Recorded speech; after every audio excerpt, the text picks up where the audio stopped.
Welcome in, and thanks for joining us for a special edition of the Hilton Head News as we talk about the latest developments in the 278 corridor project with Hilton Head Mayor John McCann and Town Manager Marc Orlando. Before we get to all of that, we're all wearing masks because the mayor has just declared a state of emergency. Let's briefly deal with that.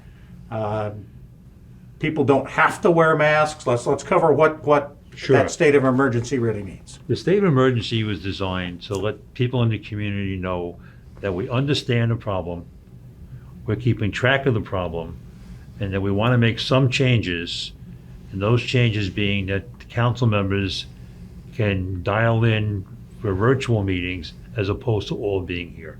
We've given the town manager that authority to do that. So we're concerned about the people, but at this time, we're not making a mandatory mask ordinance.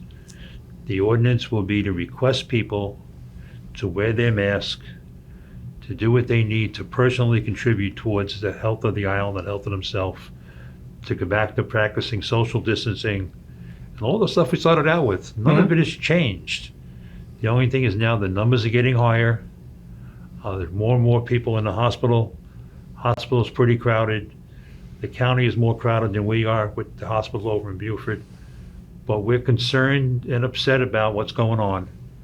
And You wanted to do something. Yeah. I mean, And this and message show is- that you're paying. This message is to let everybody know we're paying attention to Yeah. you, but we're doing what's reasonable without making it mandatory for you to do anything. All right.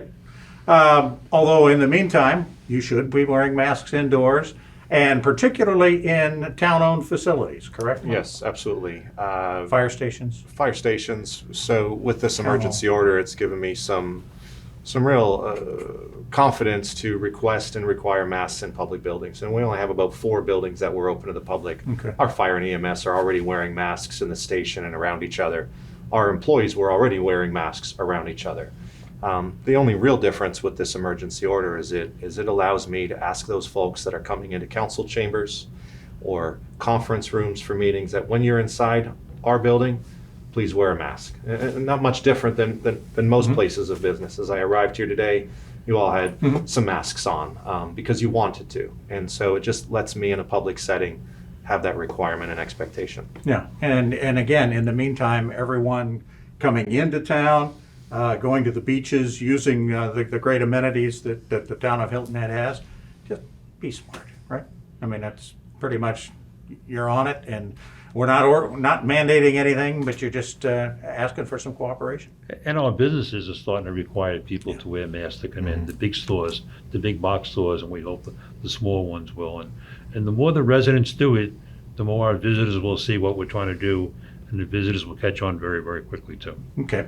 Now, let's get on to the Highway 278 corridor project. It's been in process now for a number of years.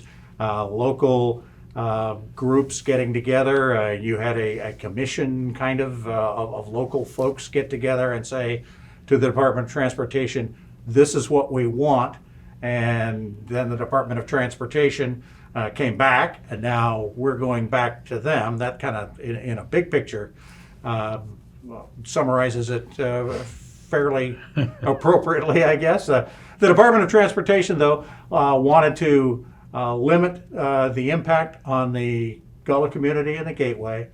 Obviously, they're in charge with fixing the one span of bridge across Mackey Creek, and then trying to make things smoother between basically Spanish Wells and Moss Creek on the other side.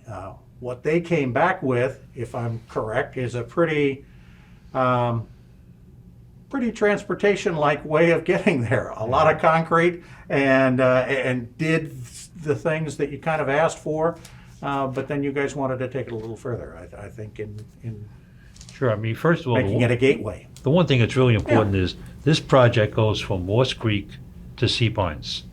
It is not the small piece people talk about Okay. from Moss Creek to the Spanish Wells part.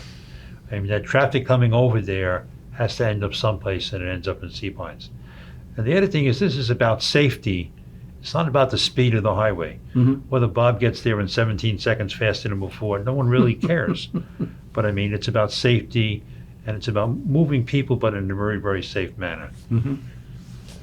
Well, not much to add to that. It's just, is this part of the process, right? The Department of Transportation, whether South Carolina or otherwise, often work with county and local governments through, our South Carolina DOT. I think they're doing a decent job engineering the roadway. And when we really look at our community values that were presented early on, and you mentioned a lot of them there, but the key principles really just adding value to the corridor, not just making sure it's the impacts aren't as much as they could be, right? So it's not lessening the impacts as much as it's adding value. And so what we've done is we've started to engage the team, and I consider DOT the team, definitely Beaufort County, working with Eric Greenway as the county administrator and his great team. But we heard some other company, and I always say to the mayor, a lot of letters in the alphabet are coming together to solve this issue, right? HDR is a company that Beaufort County and the town of Hilton Head Island employed to assess the DOT data, to assess the DOT principles and their design. And we've also engaged with a company out of Greenville. They're based in Columbus, Ohio, MKSK, and they're working with us. And so I think the important message is they're transportation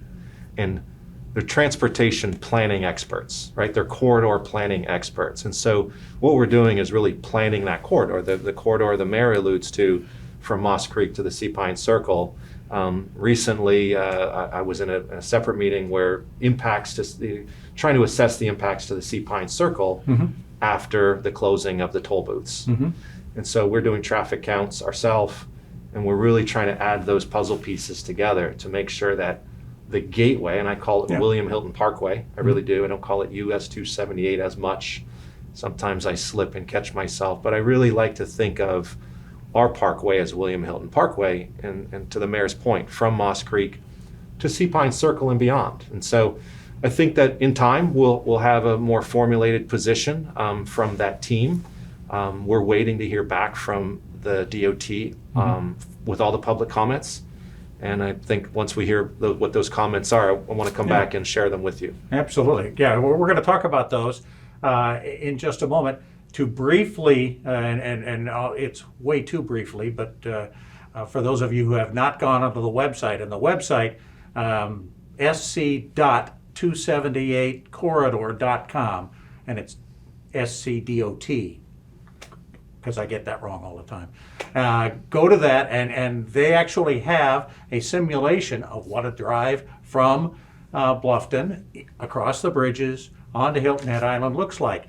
It's 6 lanes instead of 4. That was huge. It also has a bike lane, kind of a pedestrian lane alongside it, all the way across the creeks, so you can now go from the island to Bluffton.